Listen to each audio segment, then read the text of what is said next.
আপনার কাছে প্রকৃত সাকসেসের অর্থটা কি? লেখাপড়া করে যে গাড়ি ঘোড়া চড়ে সে, ইটস নট অলওয়েজ ট্রু। খুব ভালো ভালো স্পোর্টস পার্সোনালিটি দেখবে, 12 পড়েছে, ফার্স্ট ইয়ার পড়েছে, মেবি 11ও পাস করেনি, কিন্তু বেস্ট ব্র্যান্ডস অফ গাড়ি চড়ে, তাই তো? Is it defined as success? মানে ডেফিনেশন অফ সাকসেস আর রিলেশন টু মানি বা হোয়াট ইউ অ্যাচিভ, দুটো কি এক?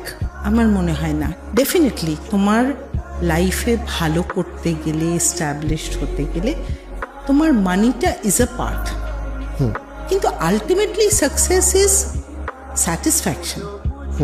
Success is related to your happiness. তুমি যদি খুশি না হও at the end of the day, you need a peaceful sleep. তুমি সোনার খাটে শোবে কিন্তু ঘুমটা এলো না, that is not success.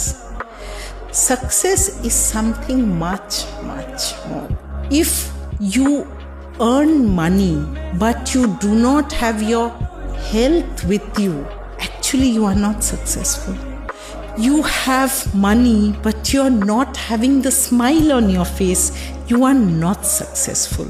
Success is more than money. Success is more than property. For me, success is this.